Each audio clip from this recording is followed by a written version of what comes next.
Welcome to the Therapy for Black Girls podcast, a weekly conversation about mental health, personal development, and all the small decisions we can make to become the best possible versions of ourselves. I'm your host, Dr. Joy Harden Bradford, a licensed psychologist in Atlanta, Georgia. For more information or to find a therapist in your area, visit our website at therapyforblackgirls.com. While I hope you love listening to and learning from the podcast, it is not meant to be a substitute for a relationship with a licensed mental health professional.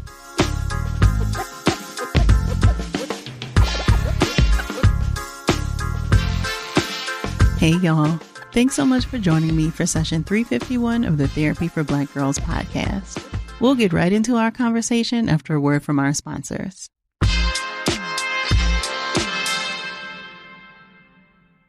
Hey ladies, it's Dr. Joy. March is Women's History Month. Let's celebrate us. As women, we put our heart and soul into everything we do. Release the Pressure is here to help Black women look at self-care as an act of self-preservation. I'm inviting you to help us get 100,000 Black women to learn more about their heart health. Go to www.releasethepressure.org and take the pledge to prioritize your heart health. That's www.releasethepressure.org. You are valuable. Learn more about your heart health today. Here's to keeping things breezy this spring with looks inspired by the coast. Macy's has what to wear anywhere, like a lakeside getaway with your girls, or maybe a romantic cruise, thanks to soft palettes, relaxed silhouettes, and lightweight fabrics. And don't forget the finishing touches, like a chunky platform sandal, beautiful bracelets, or even a cute new handbag. Check out your new fave styles at Macys.com/ownyourstyle. You may have heard that most people who are Black have O-type blood. O is commonly needed for emergencies. But did you know 1 in 3 of us is a match for patients with sickle cell disease? Regardless of blood type, every day our blood saves lives and eases the pain of those living with sickle cell. Donate blood at Red Cross to help save a life. Black excellence is in our blood. Visit redcrossblood.org/ourblood to make an appointment now. One consequence of the pandemic is that it forced us to take inventory of all the things in our life that we may be unsatisfied with. And for many of us, career is at the top of that list. Maybe you want to try on some new hats in the same field, or even pivot to a new industry entirely. But the question often is, how do I get started? Joining me today to answer that question is author and career coach Janice Sutherland. Having successfully navigated multiple mid-career transitions herself, Janice specializes in helping mature Black women seek meaningful career and life transformations in their midlife. During our conversation, Janice and I discussed some workplace red flags that may indicate it's time for a career change, overcoming the financial and personal fears that stop us from making a necessary pivot, and how to set yourself up for success once a change has been made. If something resonates with you while enjoying our conversation, please share with us on social media using the hashtag TBGInSession.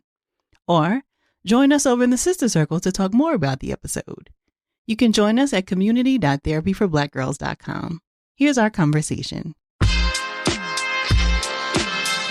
Thank you so much for joining us today, Janice. Great to be here. Thanks for having me, Dr. Joy. So you were the first female CEO to lead a multi-million-dollar telecoms company in the Caribbean built in 2017, but you walked away from this role to start your own company. Can you walk us through this career change and what motivated you to make this change? I think the motivation there is I'd already moved countries. You can tell by my accent, I'm English born, but I moved to the Caribbean from a successful career to have a different life. And that life seemed to ramp up.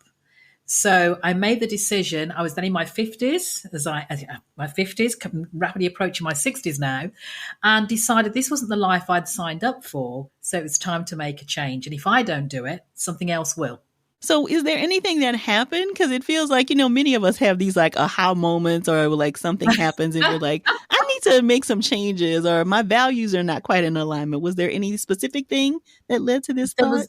There was definitely a values challenge because at the time we were going through a major restructuring And I looked at where the organization was going and realized that's not where I want to be going in my career.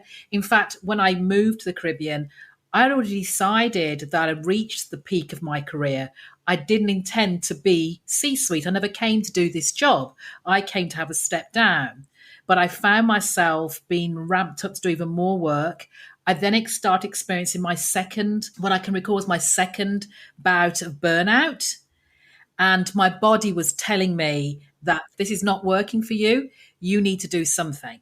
So, what would you define as a career change, and how is this different from maybe applying your skills to a different role or shifting industries? How would you define a career change? I think a career change, the both terms you said there are overlapping.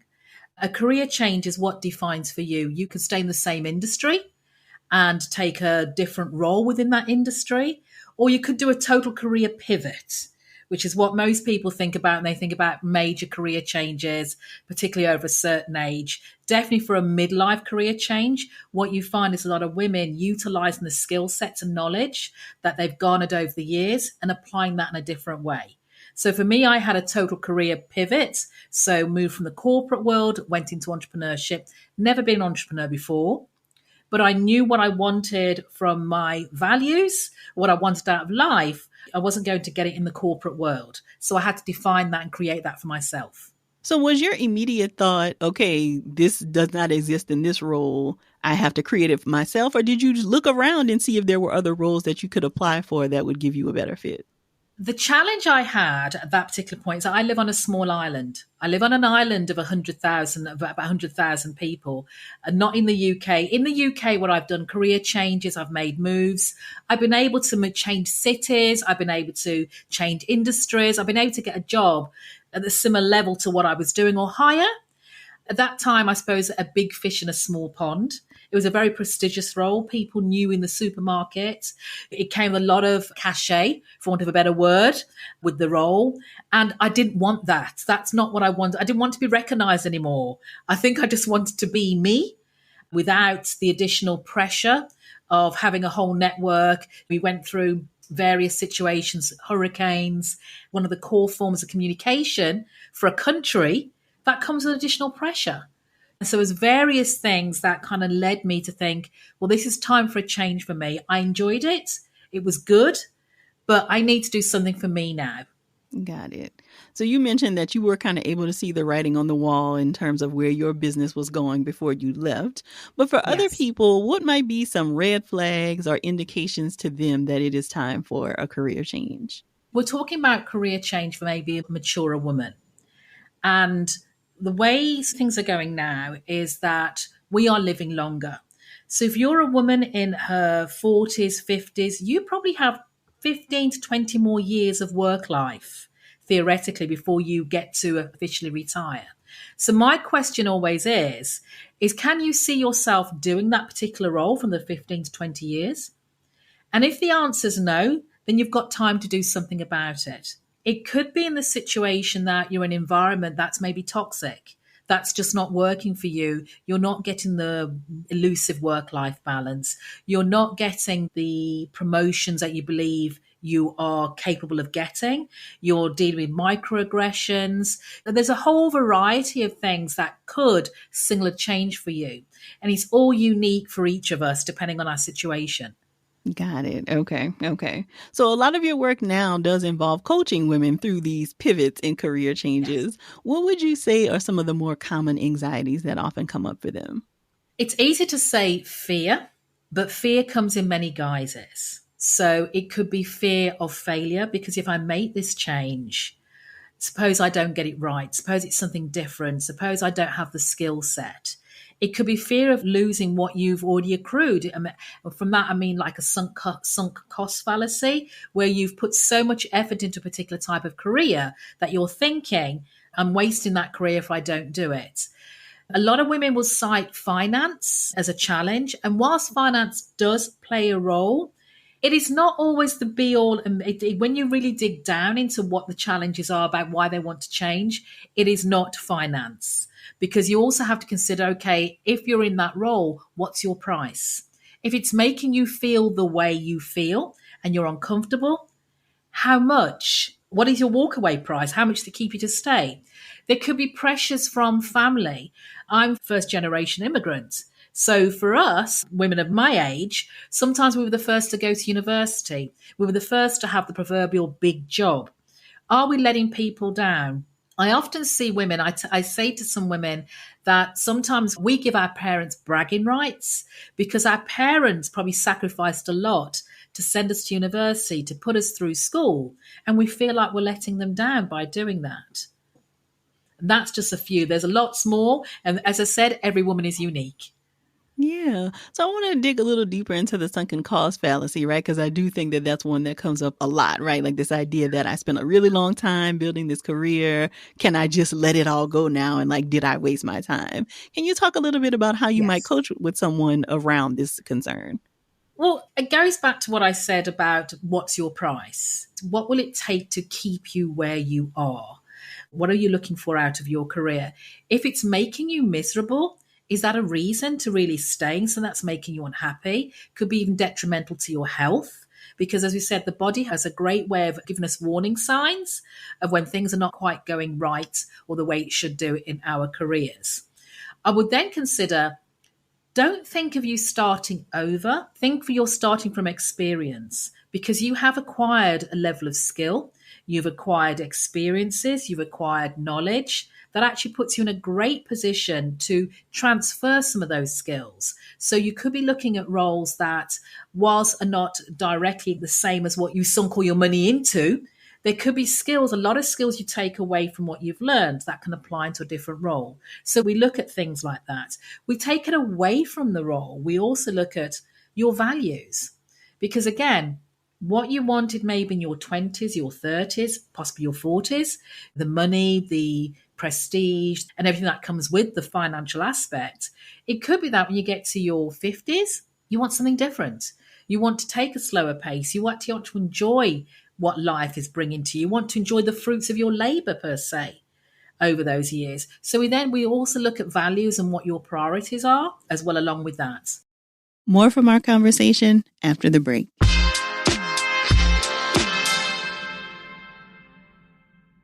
Hey ladies, it's Dr. Joy. March is Women's History Month. Let's celebrate us. As women, we put our heart and soul into everything we do. Release the Pressure is here to help Black women look at self-care as an act of self-preservation. The RCP Heart Health Squad will support you in protecting your mental health and overall well-being. I'm inviting you to help us get 100,000 Black women to learn more about their heart health. Go to www.releasethepressure.org and take the pledge to prioritize your heart health. That's www.releasethepressure.org. You are valuable. Learn more about your heart health today. You never know who's following in the footsteps of great women in science like Katherine Johnson, Mae Jemison, and Dr. Kizzy Corbett. So Macy's is proud to join Girls Inc. to empower a new generation of leaders now during Women's History Month. Throughout March, you can help fund STEM and college and career readiness programming for girls when you donate online to Girls Inc. or round up your purchase. And don't forget to shop women-owned and founded brands like Kaylee Cosmetics, New Face, and Better Not Younger. Learn more and celebrate the creative power of women now and all year round at Macys.com/purpose. It's never too early to plan for your next trip. And if you're looking for a new place to visit, consider Provincetown. If you like glamour, dining, dancing, entertainment, hiking, biking, beaches, and an overall unique experience, you will find it all in Provincetown. The city prides itself on being welcoming to everyone and embracing diversity. And as the birthplace of modern American theater, P-Town is an abundance of entertainment, drag, comedy, live bands, burlesque, traditional theater, and much more. You can tour the dunes, blaze the bike trails, and walk the beaches of the national seashore. And don't forget to catch a wave on a whale watch. For more info and to get started planning your visit, go to ptowntourism.com, the official guide to Provincetown. That's ptowntourism.com. Janice, I wonder, are you finding that most of the people who you work with in coaching, are they leaving voluntarily like you did, like ahead of something happening? Like, okay, I can see where this is going. I want to make a shift. Or are you often working with clients who have kind of been forced out, or like it was intolerable anymore for them to be in a place and now they're making a shift?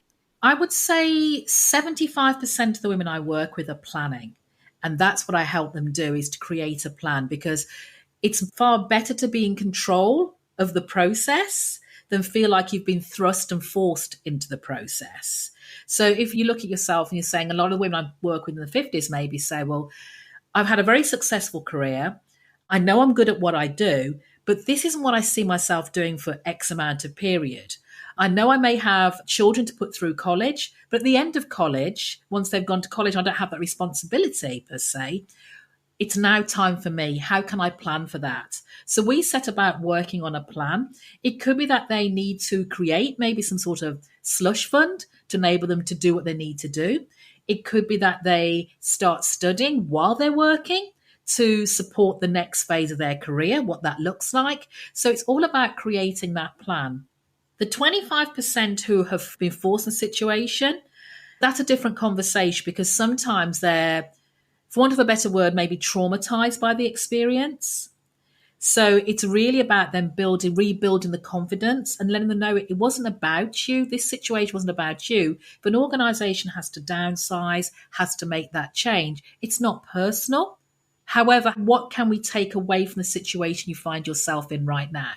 You may have extra time. You may not have considered career change, but now you've actually had the time to sit down and think, whoa, I wasn't entirely happy doing that. This is a great opportunity. I am very much looking at seeing opportunities in the misfortune.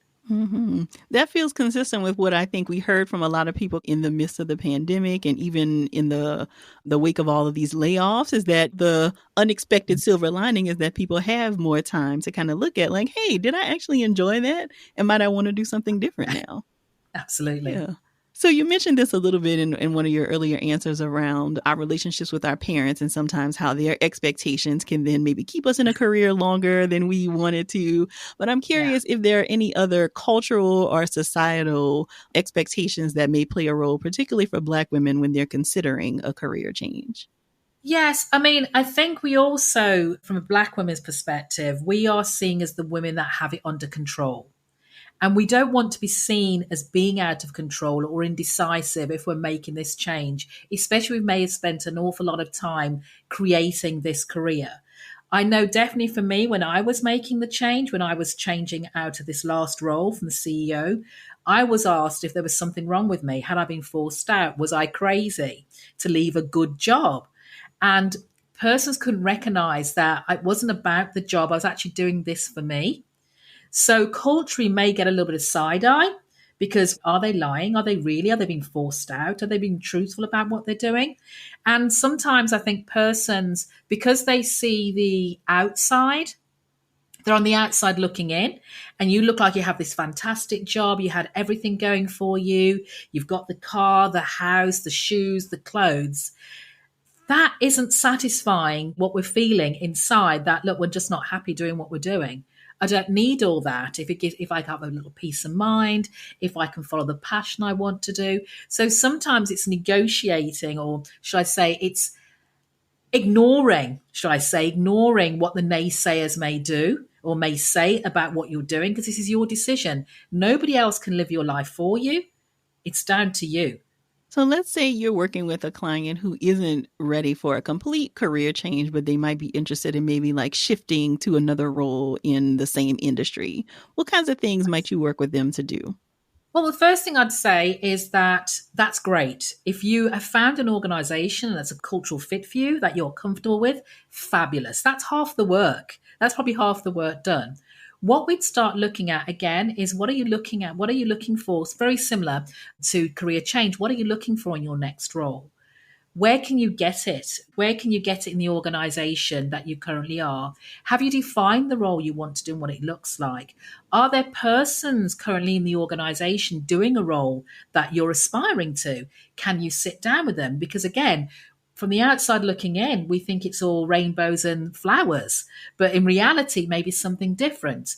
And you're in a fortunate situation to sit down with that person, maybe have them mentor you, maybe sponsor you, maybe you can get some sort of career swap, try the role for a day. So you're in a great situation where you can really maximize the opportunity and talk to persons who are who are in the field doing what you're aspiring to do. So we look at who you could tap into. What's your network? Are there any gaps between where you are right now to where you want to go? And how can we fill those gaps, especially where you are right now? So you mentioned networking, and I think that is a bit of a scary word for a lot of people. And I don't know that most of us even know what we are talking about when we mean network. So what are some tips for like getting started with networking? Well, first of all, what I learned very quickly personally myself is living on a small island, I cannot connect with my target market. My target market doesn't live here. Pretty much my target market is overseas. So I've had to learn to network virtually. So you don't have to go into a room to shake hands and have 30-second elevator pitch or whatever it is you have that people are frightened of. You can connect with people on LinkedIn. I've made some great relationships with persons on LinkedIn who I meet when I travel.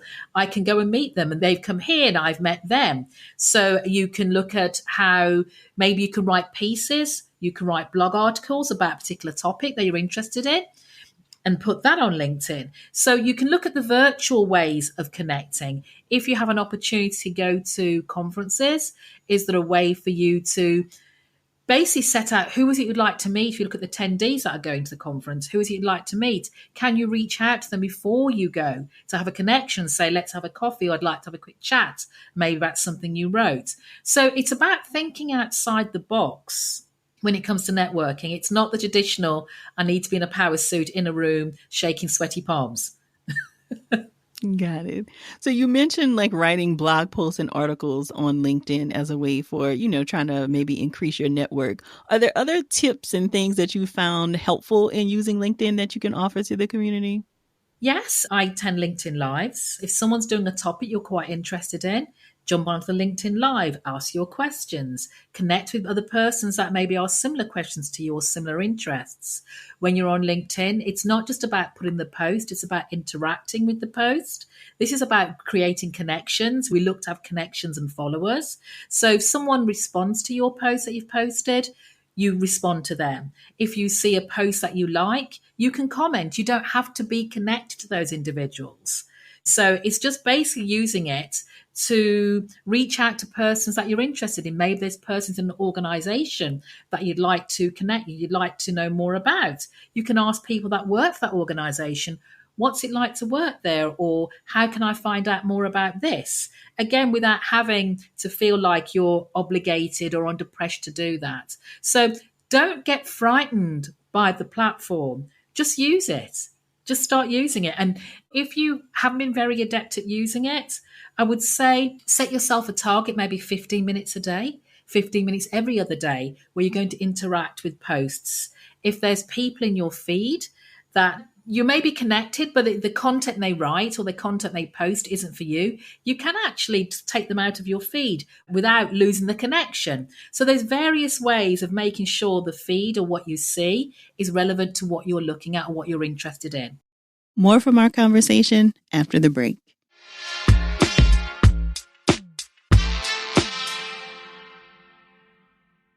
Hey ladies, it's Dr. Joy. March is Women's History Month. Let's celebrate us. As women, we put our heart and soul into everything we do. Release the Pressure is here to help Black women look at self-care as an act of self-preservation. The RCP Heart Health Squad will support you in protecting your mental health and overall well-being. I'm inviting you to help us get 100,000 Black women to learn more about their heart health. Go to www.releasethepressure.org and take the pledge to prioritize your heart health. That's www.releasethepressure.org. You are valuable. Learn more about your heart health today. Wedding season is right around the corner. Perhaps your mailbox is already getting full of save the dates and your weekends are filling up quickly with celebrations for some of your favorite people. Or perhaps you're the one who's in full swing planning your big day. Let Macy's help you check off some of the things on your to-do list. They've got all the latest dresses, shoes, and jewelry you need to make a stunning appearance no matter the dress code or occasion. Whether it's a traditional ceremony in the town you grew up in or a beautiful destination wedding. And they've got you covered on gifts for the couple as well. So you can get everything you need for all of the celebrations in one place. Check out Macy's Wedding Shop to help you get celebration ready at macys.com/wedding shop. It's never too early to plan for your next trip. And if you're looking for a new place to visit, consider Provincetown. If you like glamour, dining, dancing, entertainment, hiking, biking, beaches, and an overall unique experience, you will find it all in Provincetown. The city prides itself on being welcoming to everyone and embracing diversity. And as the birthplace of modern American theater, P-Town is an abundance of entertainment, drag, comedy, live bands, burlesque, traditional theater, and much more. You can tour the dunes, blaze the bike trails, and walk the beaches of the national seashore. And don't forget to catch a wave on a whale watch. For more info and to get started planning your visit, go to ptowntourism.com, the official guide to Provincetown. That's ptowntourism.com. So Janice, it sounds like a lot of your suggestions are interacting with people at a high level, not necessarily sending them private messages, which is, I think, what people often go straight to, right? Like, oh, this person works at this cool organization. Let me send them a message that I want to be connected. What are the strategies for like actually sending an impactful message to someone if you're going to reach out in that way? If you're going to reach out in that way, don't just connect. The message I normally say is that I see you, we have the similar interests, or you liked this particular post, or you made a comment on this and I have same views. It'd be great to be connected. Keep it very simple. It doesn't have to be, a whole book or an essay, but show that you've had some connection, show that you've been interested in what they've done. It may be an interesting post, or I really like the post you did. I had thoughts about it. These are the thoughts I had about it, or I'd like to know more about this. So again, keep it simple. Just keep it very, very simple. So you mentioned earlier that sometimes finances come up as an area of contention for people who are considering a career change. And sometimes they make it maybe more of an issue than it typically is, or it may be. Can you say a little bit about how people can actually take care of their finances while they are thinking about a career shift? So what kinds of things do they need to keep in mind around like financial stability, but also considering a move? The first things people think about when they're going to change careers is that they're going to take a drop in salary. That's usually the first fear. And that's because they're usually thinking, I'm going in at entry level. You're not necessarily going in at entry level unless you're moving from, maybe going from a corporate role to surgeon. Obviously, you're not going like for like. But if you've had a professional role and you've had lots of transferable skills, there are ways of looking at the skills that role requires that could align with what you're currently doing now. If there's a situation where you feel that, look, I may have to take a drop in salary, look at it as maybe a temporary stop, because this isn't where you're going to end up. You may want to take a step back to come forward temporarily, because it gives you a chance to get a foot in the door of what you want to do. If you know that this is what you want to do in advance, we talked about planning, then actually have a fund set aside or some savings set aside that says, I need to save X amount per month or whatever period. So that allows me not to have to worry about the financial aspect while I pursue this next career stage. So there's lots of different ways of getting around it. Are there ways you can cut back if necessary? Is it a case maybe you do wait a little bit because right now you may have children at college, financially, it's not feasible for me to say I'm going to do that now, take a drop in salary. But I do know that I have another 18 months left at college. Then after that, I will have some funds available. So how can I start planning my career? So in a position when that happens, I can start straight away. So it's just looking at it from different angles. I have a MacGyver mindset, is what I say, is that there's always a solution. You may not see it straight away, but there's always a solution, and it doesn't have to be pretty, but you have to focus on, does it get the job done? So in your experience, have there been specific industries that you feel like have been more flexible or accommodating to people who make career changes later in life? I haven't come across particular industries. I think generally what I have found is that Industries are now coming to terms with the fact that we are a aging population. And the skill sets we may want, sometimes we took for granted, having this pipeline of younger workers coming through is diminishing. So they're having to consider maturer workers. I'm not going to say older. I'm not going to say old because I am of the vintage workforce, but maturer workers. So they are starting to get a little more flexible because we have more responsibilities outside of children. We may be carers. There's more flexibility in what we're doing. And I think the time is right. If you're in a situation where you want to go to an organization, it's right for you to lay out what is it you're looking for, how you can be supported to do your role. Because we do bring a level of experience you're not going to find from a younger workforce. It just stands to reason because we have accrued that experience. Do you think, Janice, there are certain things that workforces can put in place to be able to support people who are making this career change? Yes. When I was at school, when I was much younger, we had like career sessions. So the age, maybe high school, middle school, I'm not sure what the age they call it in the US. We would have to then select the topics we were going to do that would determine the rest of our lives pretty much because you're taking the exams and stuff like that. So I think what we need to start doing is actually introducing a career where we almost have career assessments. We start looking and having conversations about where do you see yourself next in your career. When we have our appraisals and we have our one-to-ones, I was always very proactive in asking my employees, where do you see yourself? What is the role that you're looking at next in your career? How can I support you in getting there? What does that look like? So we can start having those and be quite open to those conversations and not be afraid of thinking we're losing someone.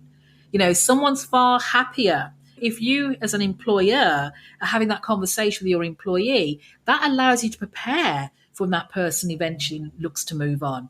They can help coach the next person coming into their role. So it's all that succession planning, and it's very useful to have that structure in place. So let's say, and I imagine you do work with clients who, you get them ready for the career change process, and then they are on the other side. And now, hey, I'm in my new career. I'm wondering what it looks like for them to continue thriving in this new role. Like, what kinds of things do people need to consider on the other side of that decision? On the other side of that decision, the first thing to consider is that sometimes we get a little bit scared because we're in new pastures. We're a little unsettled because it's new. Give yourself some time to settle into that position. Give yourself some time or grace to say, well, I'm new to this. And don't be afraid if you need some support, if you need help, if you have questions and you need answers to, don't be afraid to reach out. I always tell persons that organizations don't employ individuals to fail because it's a waste of time for them. They've taken a lot of time and energy and money to recruit you. So they want you to be a success. So you need to be in a position to say, well, actually, I need support on this, or I'm not quite sure about that, and reach out and take that support as and when needed. If you look around, you say, well, this isn't quite right. This isn't right for me. Maybe it's not the right culture. It's not what I thought it was going to be. Don't beat yourself up. What is it you can do? What is it about that position that you're unsettled about? Do some deep diving, some investigation, some internal reflection about what is it about that role that doesn't appeal to you now you're in it. It could be that you're comparing it to a previous role. It could be that you, as I said, don't have the necessary information you need to be a success in that role. You feel like you have to be perfect. Perfectionism is a big one. You feel like you have to be perfect because obviously you knew your other role inside out. You're in this position now, you don't know as much. So take that pressure off yourself and take the time to acclimatize to the new role. Yeah, I'm curious how you might work with a client who is struggling with that, Janice, because I think a lot of Black women are high achieving and have been groomed, and society has told us that we need to be twice as good and, all of these Yeah. things. So what kinds of things do you do to work with clients who are maybe getting into some of these perfectionistic spaces in this new role? Sometimes just about asking them what would happen if you didn't do it, whatever the action is that you feel like you have to be perfect about. What's the worst that could happen? Sometimes women don't want to ask for help. But again, if you don't ask, you don't know what could happen. And if the answer is no, then you're no worse off than where you were when you started because it was a no then without you actually making the question. But if you ask and you get a positive response, you've got the support. Who are you being perfect for? Who are you trying to impress? Who is it important to? Sometimes we're thinking that other people are watching or assessing it or looking at what we're doing. And quite honestly, sometimes they're just not. So take a step back and think about, if you talk about 10%, 10% of that perfectionist actions that you are going to do, where could you apply that 10% so that it benefits you more? Because no one's going to notice that difference, because you've set yourself such a high bar that even if you were 50% less, it probably still 100% better than that other person would have produced. Yeah, I think that's so true. Thank you so much for sharing that. So you mentioned that one of the things that people can do to really support themselves on the other side of making this decision to do a career change is to get support and engage in other resources that might be helpful. Are there any things that come to mind for you that you found helpful for many of your clients or people you've worked with? I listen to a lot of podcasts, personally myself, reading articles, as I said, following people online. So there's lots of different things you can do to help yourself.